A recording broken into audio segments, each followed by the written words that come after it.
Welcome, everyone. And thank you, as always, for having me, AOCPM&R.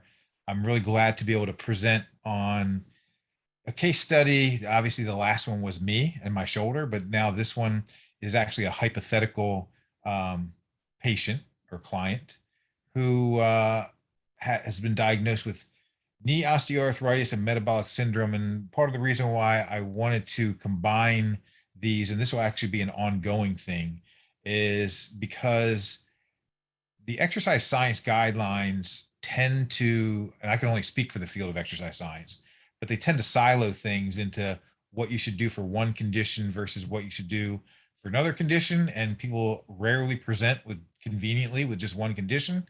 So many times they'll have um, multiple musculoskeletal conditions, sometimes seemingly, at least from my standpoint, conflicting um, musculoskeletal conditions. And my go-to example of that was the first time I was ever referred to, excuse me, someone with lumbar stenosis who also had lumbar herniated discs. And so the way I viewed that was, oh, what am I supposed to do with this person? They can't go into much extension, but they also have to be wary of flexion, rotation, and the combination of each. So does that mean we can't move? But in any case, it's to me, since I live in the field of fitness, this makes things confusing a lot of times for um, fitness professionals because when you're combined, now what do I do? And that's the reason why I want to move forward with these presentations and case studies and just combine things. Sometimes it'll be a musculoskeletal combined with some sort of chronic disease, and other times it'll be multiple musculoskeletal. But hopefully that'll just make it a little bit more enticing for the viewers. So in any case, moving forward, here we have a hypothetical 55-year-old male who's been diagnosed with metabolic syndrome and grade 3 osteoarthritis in his right knee and grade 1 in his left. And then more specifically, waist circumference is 48 inches, body fat percentage of 38. Despite being on medications, his resting blood pressure is 142 over 88. And there you see his fasting glucose and A1C numbers. He complains of he notices significant loss of strength, conditioning, and mobility over the past 5 years, difficulty ascending and descending stairs with associated with knee pain. He's getting more winded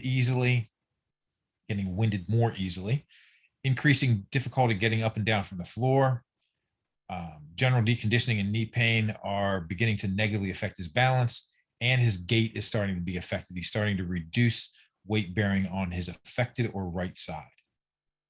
Here, I just put a chart to be a little bit more clear about the criteria for metabolic syndrome. You need to have at least 3 of the 5 following criteria in order to have that diagnosis. Elevated waist circumference, and his obviously was above 40. The next 2 were not part of this case study, elevated triglycerides and reduced HCl, but the last 2 are. He has elevated blood pressure and he has elevated fasting glucose. So he falls within the standard of, or the criteria of, metabolic syndrome. So the etiology of knee osteoarthritis. He's been diagnosed with primary knee osteoarthritis, which means that the articular cartilage degeneration has no known cause. And the pathological process for this condition is it begins with disruption in the equilibrium, which results in the disorganized pattern of collagen and the loss of articular cartilage elasticity. As time moves forward, this results in cracking and fissuring of the cartilage, which leads to erosion of the articular surface. The cartilage that's been damaged cannot recover. So once it's damaged, that's it. Unless, of course, you get knee replacement surgery or something like that. The cartilage will continue to wear away. And once the cartilage is worn away, bony surfaces will start to be affected and the bone will expand and spurs will develop. The way this condition presents clinically is that there's pain upon movement, stiffness, particularly early morning stiffness, loss of range of motion or movement, pain after prolonged sitting or lying, pain on the joint line palpation, and joint enlargement. And then technically there's 5 grades. There's grade 0, but I just listed 4 grades, starting with grade 1, which he has once again in his left knee, which really is just they're not experiencing any pain. Just from an X-ray standpoint, you're starting to see minor bone spur growth, but there's no pain or discomfort. Grade 2 is where people are first starting to experience symptoms. They'll have pain after a long day of walking and will sense greater stiffness of the joint. It is a mild stage of the condition, but X-rays will already reveal greater bone spur growth. The cartilage will likely remain at a healthy size. Grade 3, which is what this case study has, is moderate osteoarthritis. There's frequent pain during movement. Joint stiffness will also be more present, especially after sitting for long periods and in the morning. And the cartilage between the bones is starting to show obvious damage, and the space between the bones is now reduced. And then the last stage is stage 4. This is the most severe stage. The joint space between the bones is dramatically reduced, many times bone on bone. The cartilage will almost be completely gone, and the synovial fluid will be decreased. This stage is normally associated with high levels of pain and discomfort during walking or moving the joint. Here, I just put in a picture so that there could at least be a visual of what I just read. As you can see on the left side, stage 1 looks pretty normal. Stage 2, the space is starting to narrow. The cartilage is beginning to break down, but it's still fairly mild. Stage 3, as this case study, now you are starting to, there's reduction in joint space, and the gaps in the cartilage can expand until they reach the bone. And then stage 4 is at or near bone on bone. Loss of cartilage reaches 60%. The next 3 slides is just some pictures of gross anatomy. I'm not really spending much time on any of them, and I'm definitely not going to spend much time on this one. And the reason why is because in 4 slides, I have a video of functional anatomy where I'll more specifically go over each muscle in the thigh. So here's basically just showing your quadricep muscles, your adductor muscles, pectineus, longus, gracilis, sartorius, etc. And then on the right side, we have the gluteus maximus, once again, your adductors and your hamstring muscles, the semitendinosus, semimembranosus, and the biceps femoris, and then your gastrocnemius down at the bottom, below the knee joint. And then I have a picture here of tendons and ligaments. Basically, the quads form a common tendon and attaches to the patella. And then from there, it attaches to the tibial tuberosity via the patellar ligament.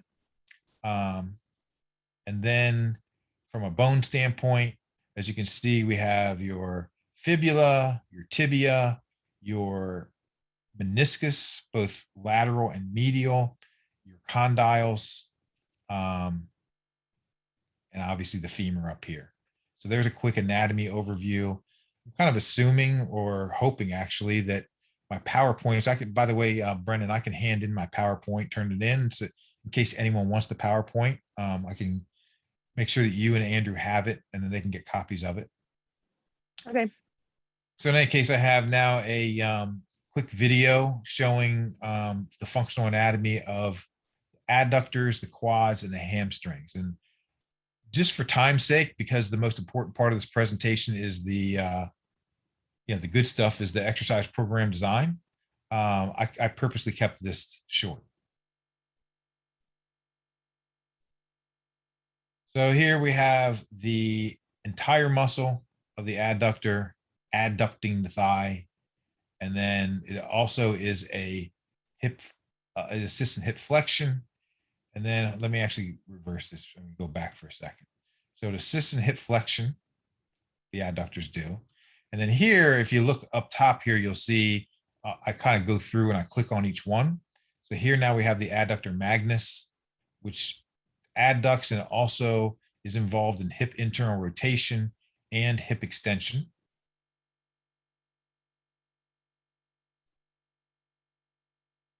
And then the pectineus, I'll get here in a second, small muscle, which adducts and it also assists in hip flexion. The adductor brevis, which adducts, assists in hip internal rotation and hip flexion.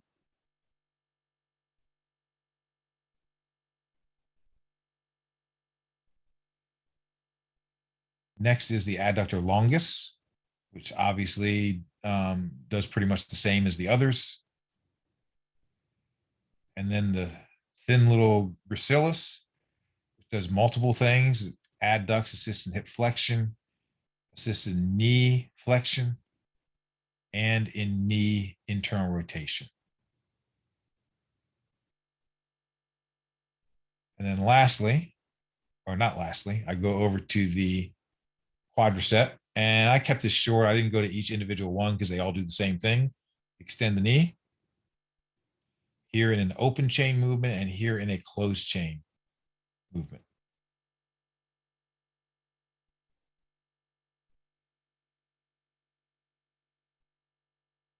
Then we go to the hamstring.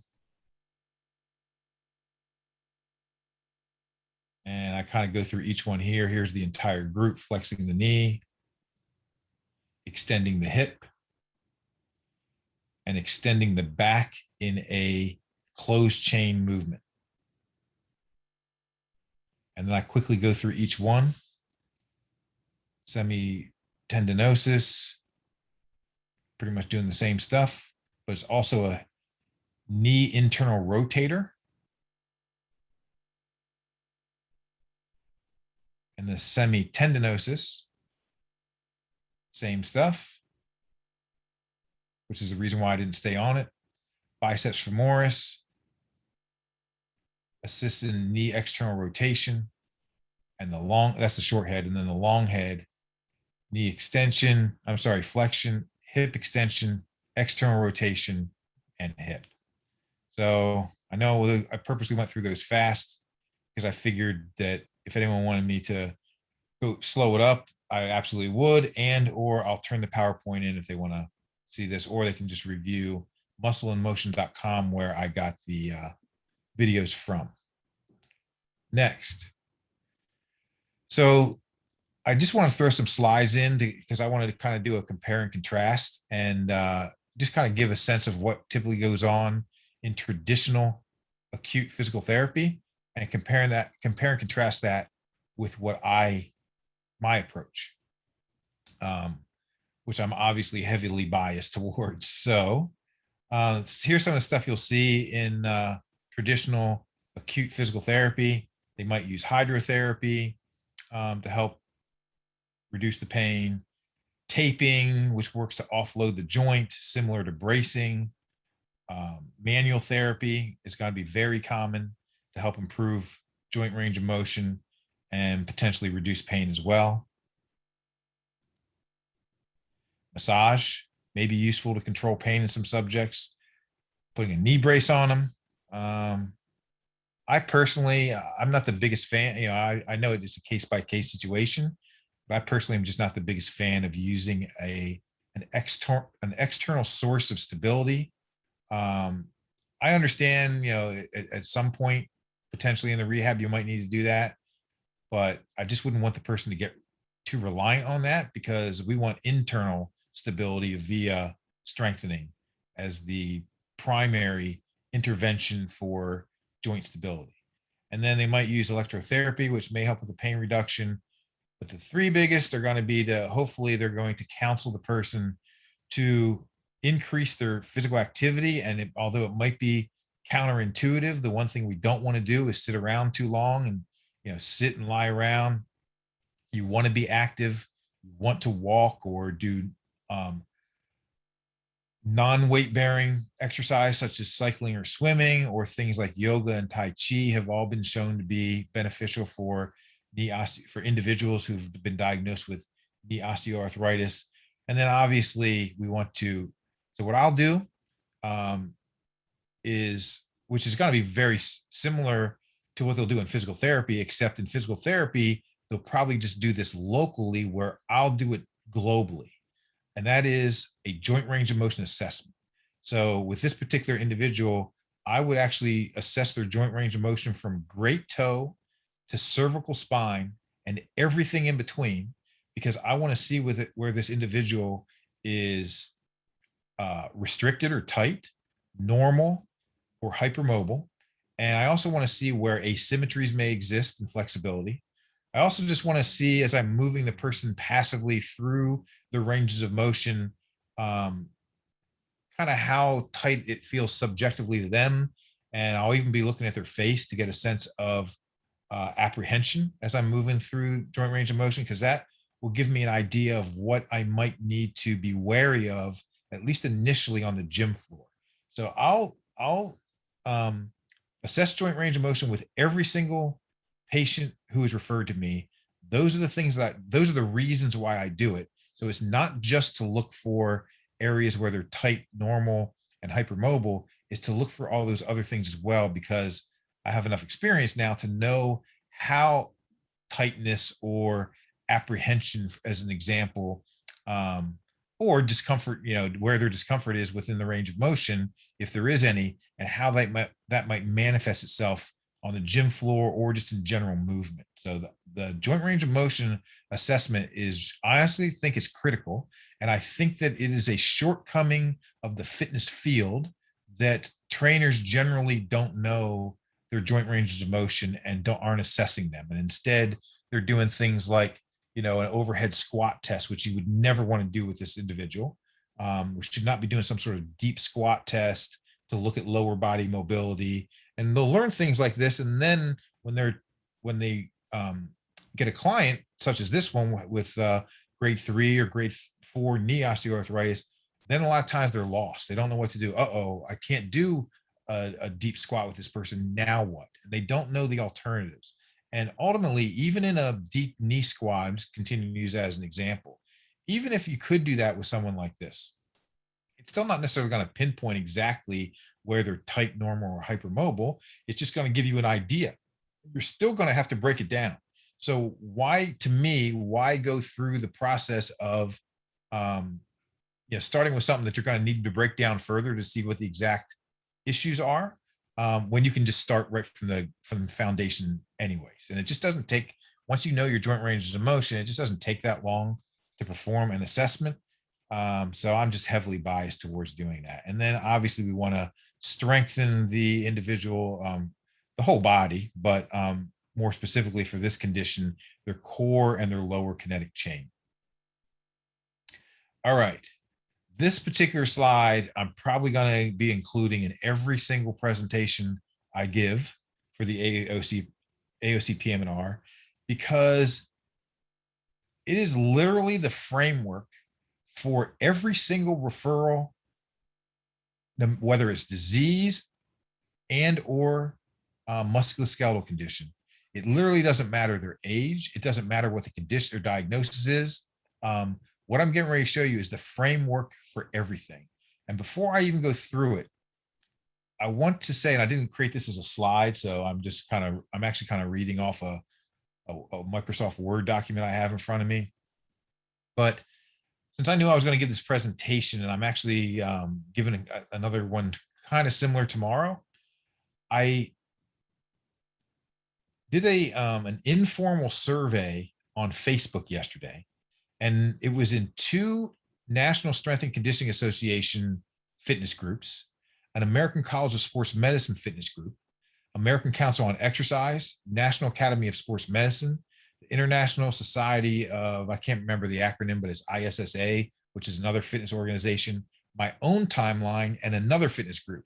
And I asked the question, how would you fitness trainers describe your training style?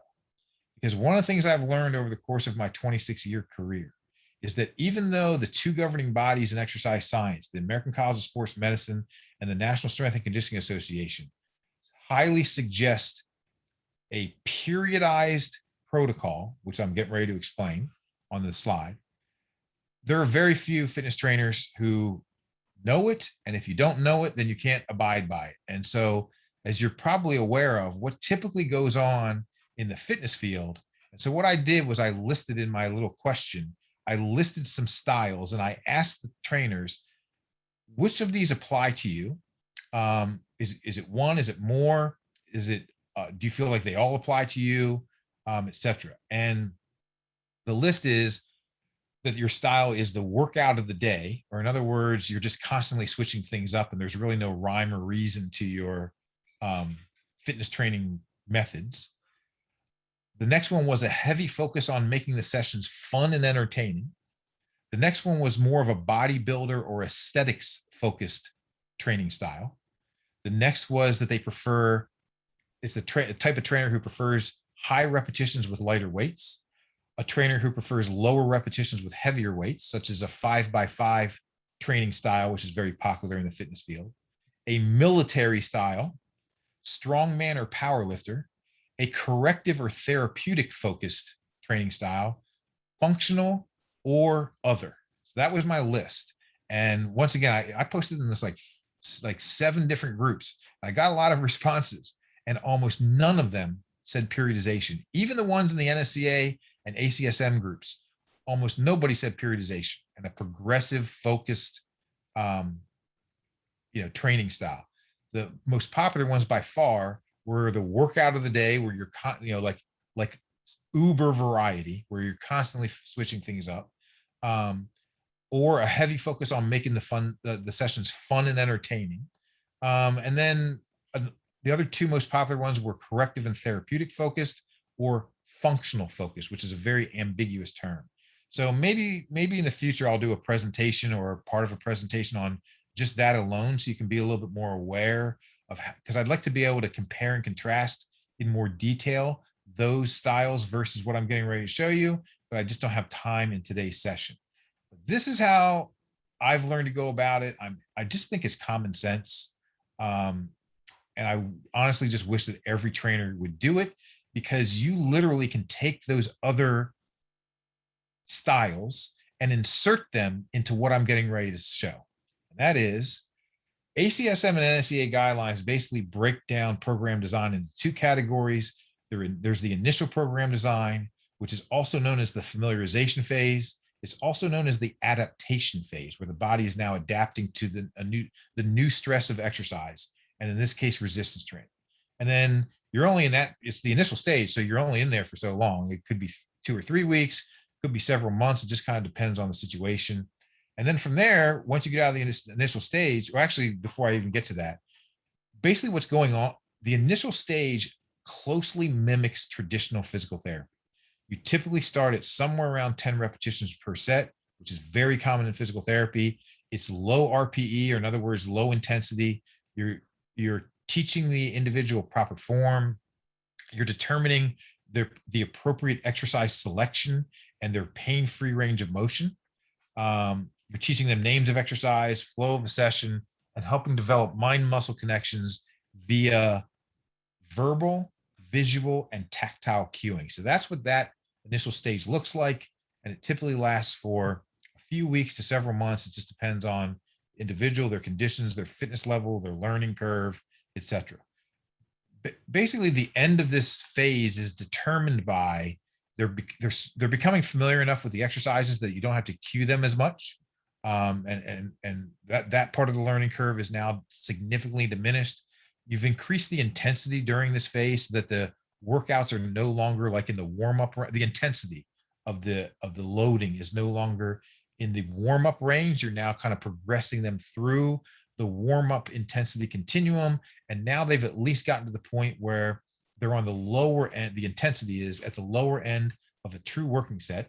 And to be honest with you, once they're at that point, it's time to take the training wheels off and start progressing them. And so what the ACSM and NSCA suggests, which just isn't happening for the most part in the field of fitness, is starting them off on a linear periodization model, where, for example, you will move them from the 10 repetitions per set they were doing in the initial program design to, you'll actually move them to 12 to 15, typically with about the same loads, and you'll stay there for like a 3 to 4 week phase, where the primary purpose within that phase is to get them stronger, so that at the end of the phase, let's say a month later, they're a little bit stronger in every exercise at the end of the month than they were in week one.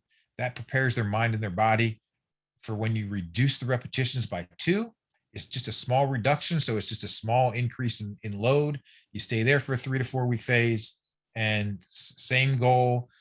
There's more goals than this, but the primary goal is to get them stronger. So at the end of the phase, they're a little stronger than they were in week one, which then prepares the mind and the body to reduce 2 reps. It's a small reduction. So it's a small increase in weight. It doesn't really it's not a shock to them like, oh, I'm lifting so much more weight in this phase. In week one, for each phase, you're actually only lifting a little more weight as it was compared to the previous. So it's just a nice flow from one rep range to the next. And then you'd have to decide on based on the person whether or not they can move down to 6 to 8, or if we want to swing back up around in the 12 to 15 range and go through it again. There's also nonlinear periodization, which I just don't have time to, it's outside of the scope of this presentation to explain what that is. But generally speaking, the reason why that's in the big circle is because this is the general framework of what a program should look like, at least from a repetition and loading standpoint. From a volume standpoint, you would start them at like 1 to 2 sets per muscle group, and with the ultimate goal of understanding that adaptations don't really begin to be optimized until you're reaching about 10 sets per muscle group per week. So if you're only doing, say, 3 sets within the scope of a session, then you'd need to get 3 sessions in during the week just to make it to 9 total sets. So I just think it's important for clinicians to understand this, because if your patient is always on this low, like for instance, home exercise programs, where it's always 10 repetitions per set, they're not progressing through a variety of repetition ranges, they're only ever doing 2 or 3 sets per muscle group, like twice per week, maybe 3 times a week, they're almost never going to get out of a beginner domain of strength.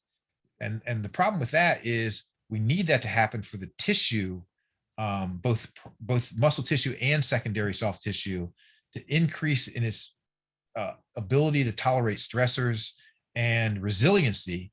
So if they're always in beginner range, that technically means they're always weak, and we don't want that. So it's just another reason why patients really should either be guided through the physical therapy domain into the fitness and wellness domain and not stop with home exercise programs, or bypass physical therapy when you feel it's appropriate and go directly to a qualified exercise specialist.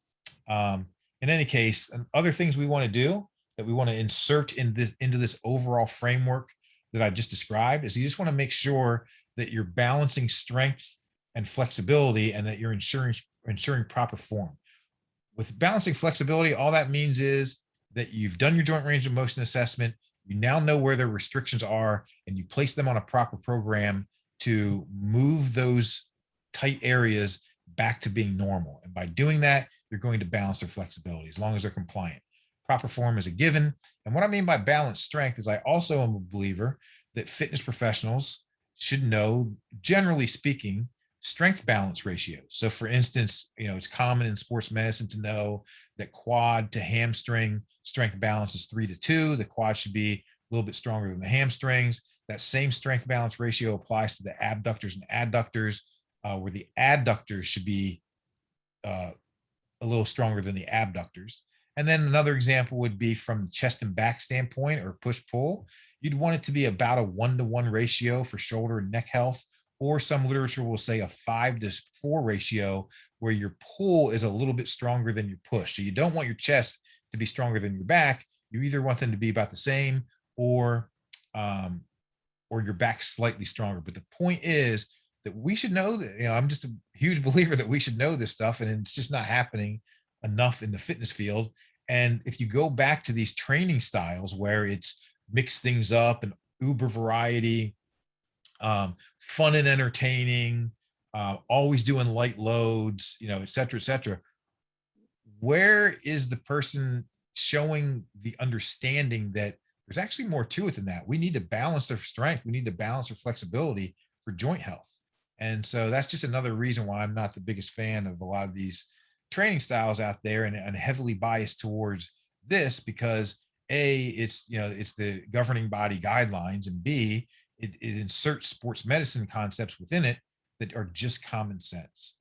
So another really important thing to insert is readiness to train. This is now just making sure that every single session you're asking them certain questions, which I'll get to in a later slide, to make sure that they are actually, that they've eaten and taken their medications, etc., and that they're ready to train, and that if they're not feeling well for some reason or something like that, the trainer is adjusting accordingly. So in other words, maybe they just need to reduce the volume, reduce the intensity, or choose different exercises based on how the person answers the question or questions. And then you have two types of special considerations. One is for disease, and in this case, it's metabolic syndrome, which I'll get to in a later slide.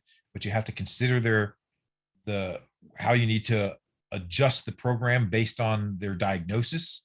And you also have joint-friendly exercises, which are your musculoskeletal special considerations, which I will get to in a later slide. By the way, before I move on, any questions or comments on any of that stuff?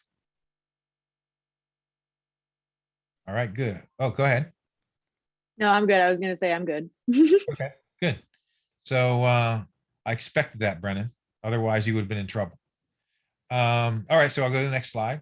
The reason why I put this slide in is just a friendly reminder that there is a strength endurance continuum, and there is a strength part of the strength endurance continuum, which generally speaking goes from the 1 to 20 repetition range. So objectively speaking, in the 1 to 4 repetition range, assuming you're loading up so that you can only perform 1 to 4 repetitions, that is known as very heavy weight.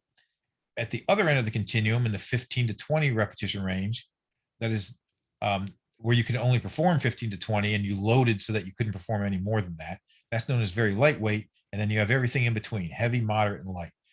If you go back to the slide, you'll see that the repetition ranges that are recommended basically run from 6 to 15.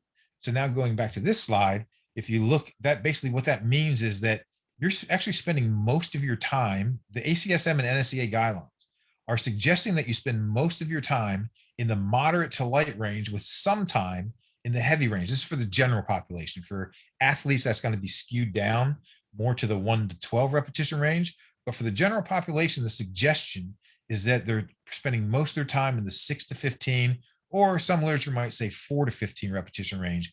But the point is, most of that time is actually spent lifting moderate to light weights. And as we move through the remaining slides of this presentation, I want to point that out because we're not asking these individuals who have been diagnosed with disease or musculoskeletal issues to lift heavy weights for the most part. We're asking them, and even if so, they've started with light weights and then they're systematically reducing the repetition range and increasing the loads so that their body is adapting and getting a little stronger and a little bit more resilient as you move through the repetition continuum, so that by the time they do get down to 6 repetitions, as compared with 8 repetitions, it's just not that much of a decrease. And in most cases, I've learned that most people can tolerate even 6 repetitions per set, even with the conditions that this particular case study has. So I just want to point that stuff out. Special considerations now for metabolic syndrome. With obesity, all that really means is that we need to have increased sensitivity to their mobility issues. In other words, like for instance, if you go back to the first slide in this presentation, this particular gentleman was starting to struggle, finding difficulty getting up and down from the floor. So from a trainer standpoint, we don't want to put them on the floor, or at least we want to have increased sensitivity to that. And maybe, for example, have a stool there or something that they can push off of to help them get up if for some reason you feel like it's necessary to get them on the floor for a certain exercise. And also, they're going to have apprehensions, even just about how they feel about themselves and maybe the environment they're in. So the trainer just needs to be more insensitive to that. When it comes to their hypertension, early on, I would highly suggest that we at least establish that their resting blood pressure is controlled, and that it's below 160 systolic over 110 diastolic. You can still resistance train in that range, but now you have to make sure that you reduce that. First of all, they've been medically cleared.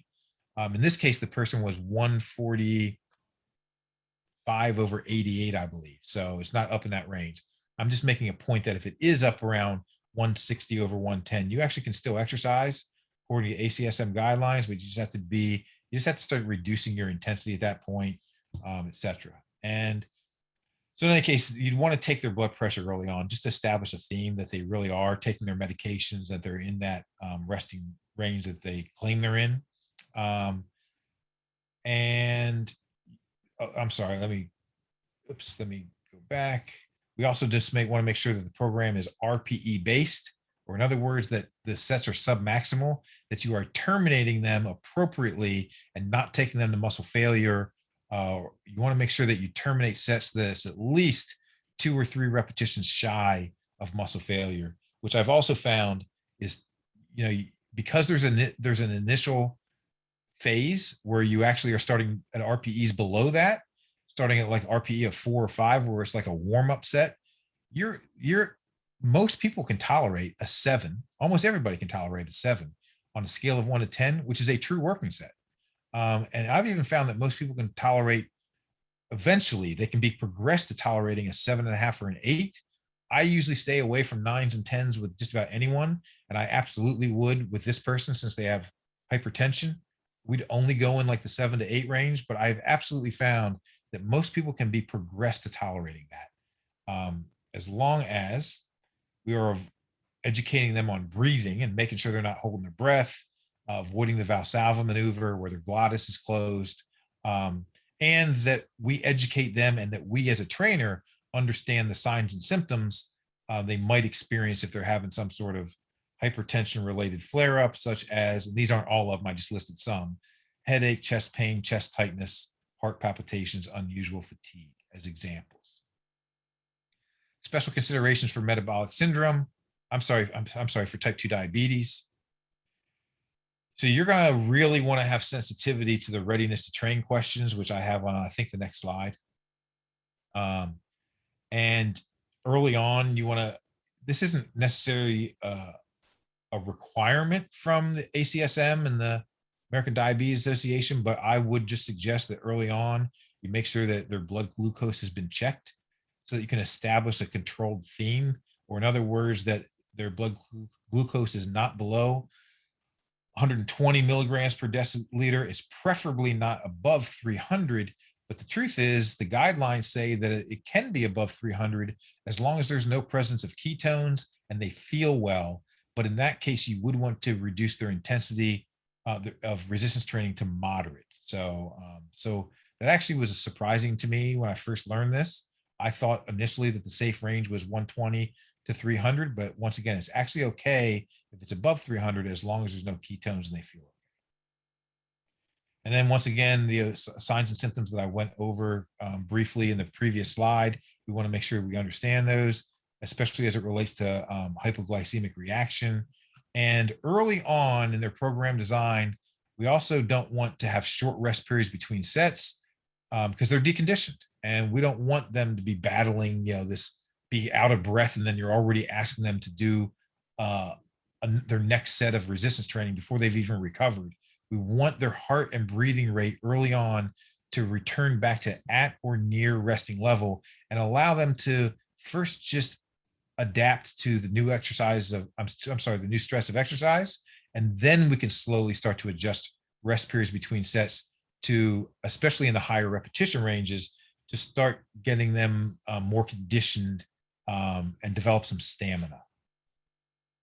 Here are the readiness to train questions. They should be asked prior to every single session without fail. How do you feel? How did your body respond to the last session? When and what did you last eat? Are you hydrated? Have you taken your medications? Are you on any new medications? Blood sugar, blood pressure check, and is there anything else you'd like me to be aware of prior to the workout? So these are the readiness to train questions, and they are critical for the, so from your standpoint as a physician, or physician to be, a future physician, if I were in your position, I would really, this is critical information to know, because I would be asking my actually physical therapists and um, trainers, are you aware of these questions? Are you asking them prior to every single session? And are you making sure that you make the appropriate adjustments if they say, yeah, I feel like I'm catching a cold, or I didn't sleep well last night, or I forgot to take my medications, or something, etc. Haven't eaten in a while. You need to know these things in order to make the appropriate adjustments. And let me also say, and I might be repeating it on another slide, but it's worth repeating. What I found um, in the basically over the course of my career, I have absolutely flared up clients. Fortunately, it's never been horrific, but I have absolutely flared them up. What I have found through experience is that it's pretty much always been my fault. It's pretty much always because I didn't ask them the readiness to train questions, or maybe it was a situation where I did ask them and they were on a new medication but didn't tell me. But I found that if you ask these questions, and then if you make sure that you take them through a graded warm up, so that the warm up starts nice and light and ends moderately, and that your first working sets of your exercises are also kind of graded, so that maybe they're on a 6 or 7, 6 or 6.5 on a scale of 1 to 10 on the first working set. And then on the next one, you start getting into that 7, 7.5 range, a little bit closer to muscle failure. If you do those things, the chances of having some sort of flare up, whether it's musculoskeletal or related to whatever their disease is little to none. Pretty much won't happen.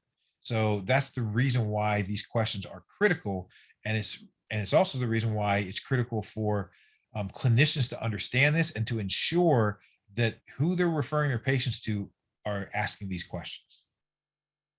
Okay, my next several slides are videos, but they're very short. I think this one is only like 50 seconds in length or something like that.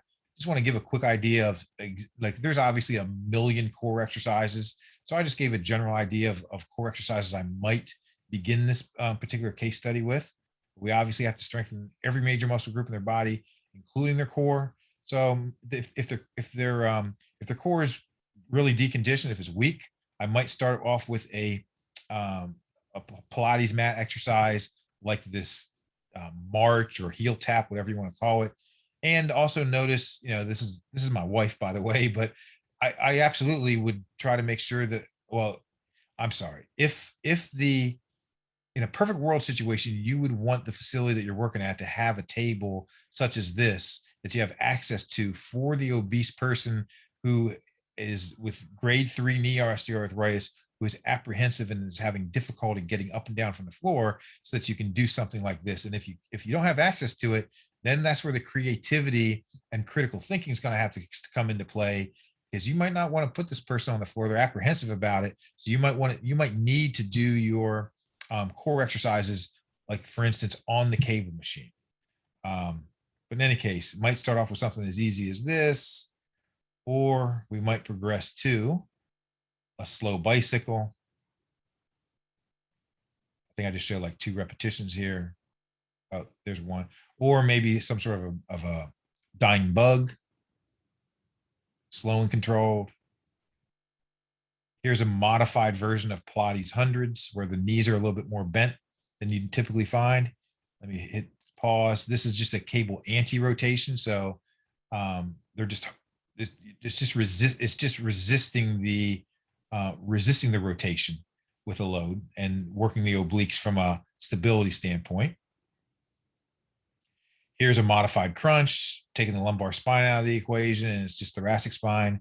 Here's a cable rotation as an example. From low to high, you'd want to do it from different angles.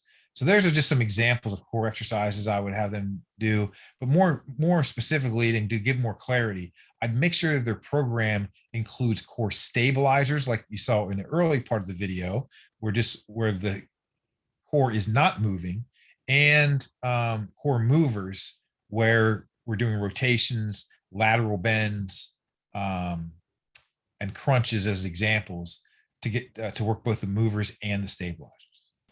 Next, I just want to give some examples. With knee osteoarthritis, you absolutely need to strengthen the hips, or more specifically, the abductors and adductors. So I just want to give examples of exercises I would have them perform.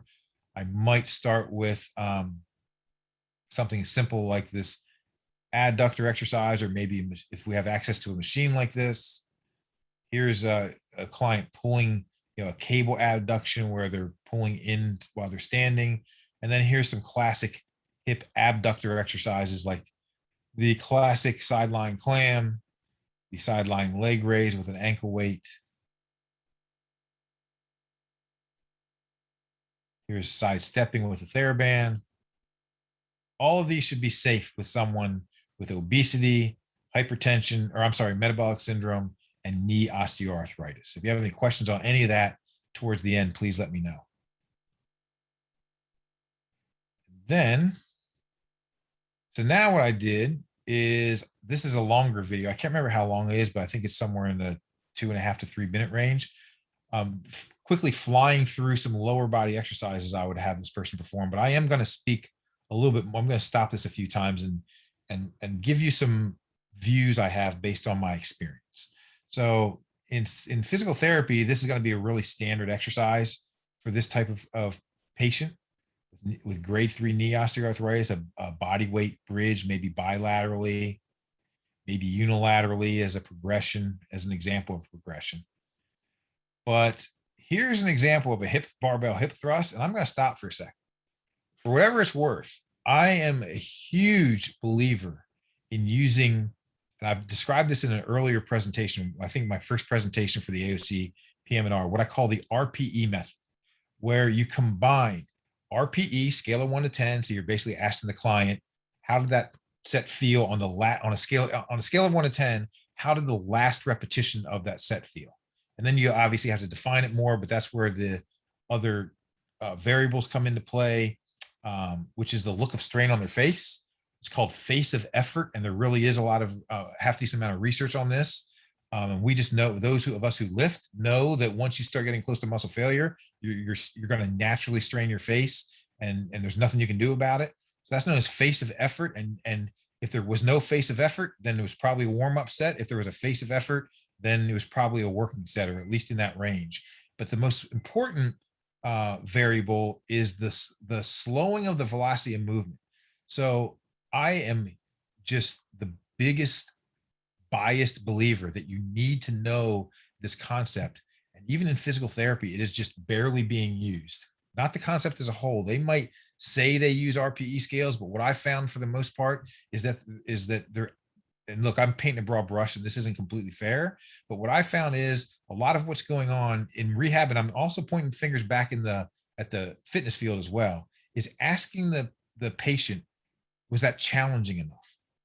That might be okay for the first 2 sessions, to establish trust and a nice comfortable baseline, but the practitioner or the coach should have enough of a skill set that it only takes about 2 sessions, and then you're taking the ball from them and you aren't asking them that question anymore. You're relying on your own expertise, and more specifically, you're watching them and making sure that there's a look of strain on the face, at least starting to enter the equation, and the velocity of movement slowing, so that you know that it was a true working set. Because otherwise, they're going to stay in beginner range of strength. We're not going to get that tissue strength and resiliency we want.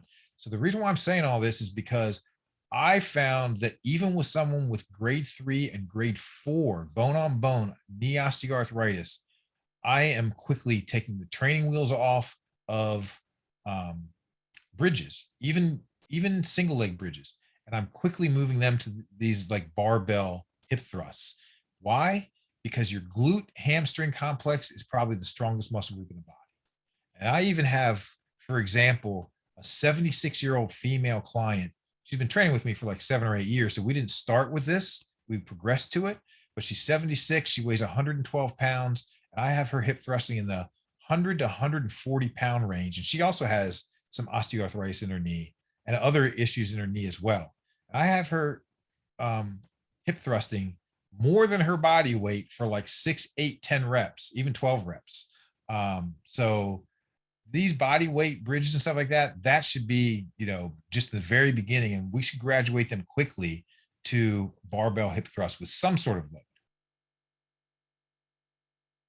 The reason why I'm a fan of leg press for knee osteoarthritis even though it might seem counterintuitive, as long as this particular case study, this person is comfortable getting in the leg press apparatus, which my first job out of college was at Duke University Medical Center's Diet and Fitness Center, which is, they bill themselves as the leading medical weight loss facility in the United States.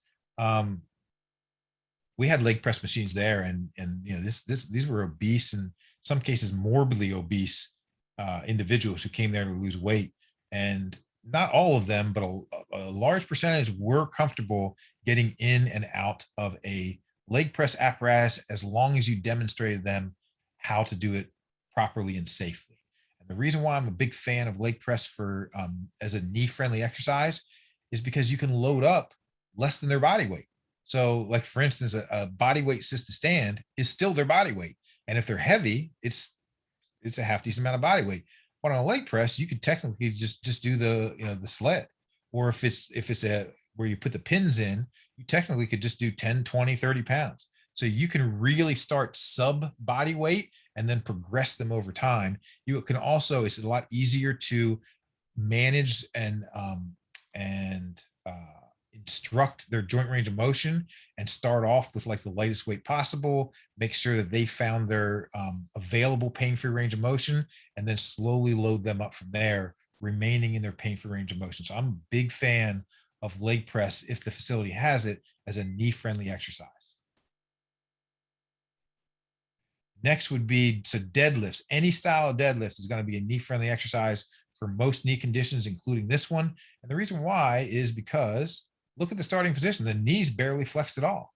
So it has about 140 degrees capacity to flex. And we're only flexing it, depending on the situation, 10, 20, 30 degrees, maybe 40 degrees. So it's only a fraction of its capacity. And then you're contracting the posterior chain while you're performing the exercise, which is stabilizing and decompressing the knee. So deadlifts are a very knee friendly exercise. You might want to start them with a rack pull, or maybe something like this, which isn't ideal, but you got to make do with what you have.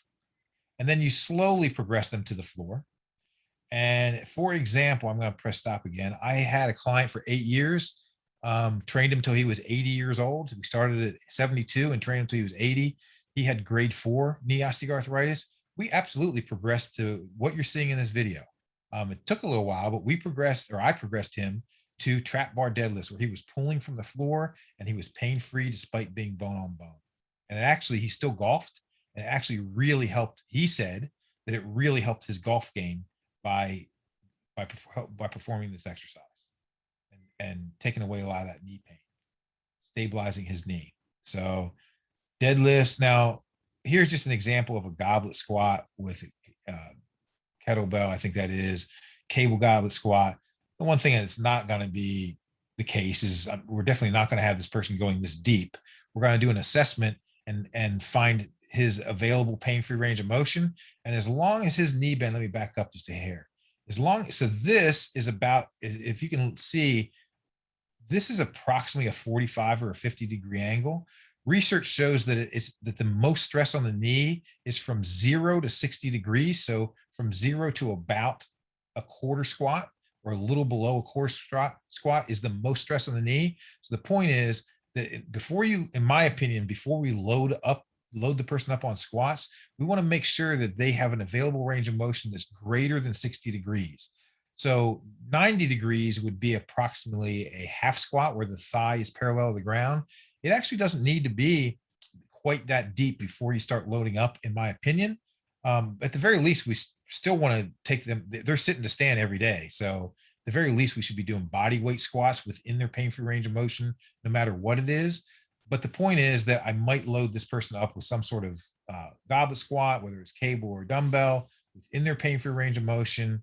But I am absolutely not going to be adverse to barbell back squat, because we can, this particular person hasn't been diagnosed with any low back issues, and if they aren't apprehensive about it, I'm a believer that if you can sit to stand with proper form, you can do it against resistance. And if you can do it against resistance, we are squatting. And if you aren't apprehensive about doing a barbell back squat, we're doing it, as long as you can get your appropriate depth. So I absolutely would progress this person as soon as possible to barbell back squats, maybe not necessarily in the lower repetition ranges with heavier weights, but definitely in the higher repetitions with lighter weights, as long as they were willing to do it. And that's just the job of me doing my coaching well.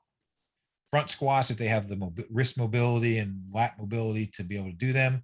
Here's an example of a lunge or a stationary squat, forward stationary lunge, whatever you want to call it, that they might be able to do, where you're just reducing the range of motion within their pain-free available range of motion. So they could potentially do this exercise. You just have to know to how to reduce the range of motion and make it safe. Maybe we'd actually start with 2 AirX pads and really reduce the range of motion first, get them comfortable doing this exercise and increasing their strength, and then take an AirX pad away and have them go a little bit deeper as a progression. And then shortened arc knee extensions, such as this, or on a cable machine, as you can see, this is shortened arc knee extension within their pain-free range of motion is appropriate. Knee, absolutely, we got to strengthen the hamstrings because they're a knee stabilizer, and we got to strengthen the posterior chain. So knee curls should absolutely be part of the program. And then the gastrocnemius crosses the knee, therefore it serves as the knee stabilizer. Therefore, we would also want to include calf raises with the knee straight as part of the program. And that's it for this video. So that's actually it for the presentation, with the exception of, I want to just reiterate that combining, and I'm actually going to do I'm going to stop. Well, actually, no, I won't stop the share screen. Combining diagnosis is not that, once you know what the overall framework is, once you know the ACSM and NSCA's guidelines for periodization, once you understand that program design is broken into 2 phases, where you do start with a nice conservative familiarization and adaptation phase, where you are being very conservative and allowing their body to safely adapt to the stressors of exercise, while you're simultaneously learning their body from a coach's standpoint, and finding the appropriate exercises, their available pain-free range of motion, etc. Once you've gone through that phase, and you're making sure that every single session you're asking them the readiness to train questions, so you know whether or not you need to adjust the session based on the answers to their questions, and you're doing a good job of balancing flexibility, balancing strength around each joint to create the homeostasis that the body wants and needs.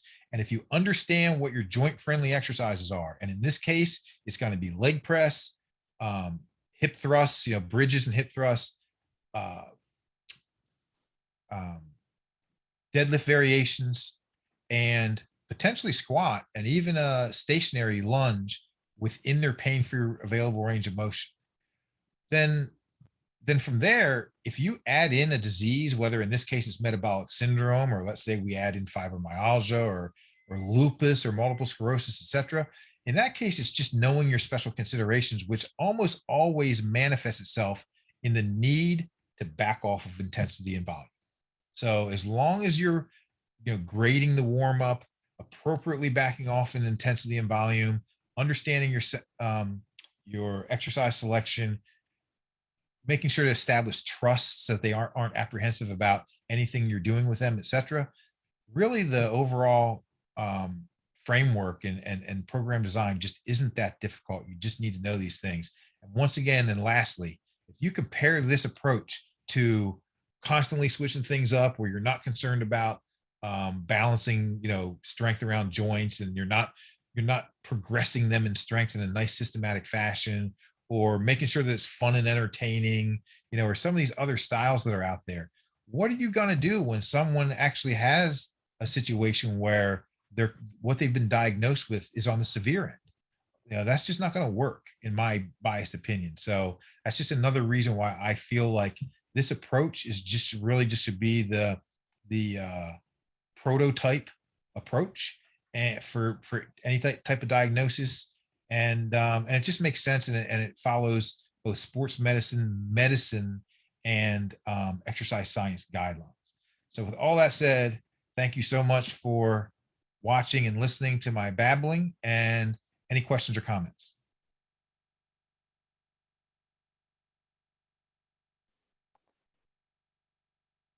I'm good. Andrew, how are you doing? You don't have to talk, but Yep. he said I'm good. Okay, cool. All right, good. All right. So hopefully that made Very sense. good. And Brennan, for your knowledge, since you're helping to moderate these presentations, Mm-hmm. this is going to be a theme that happens now with each presentation. I'm gonna it's going to be the theme, and so Okay. really it's just a matter of drilling the theme into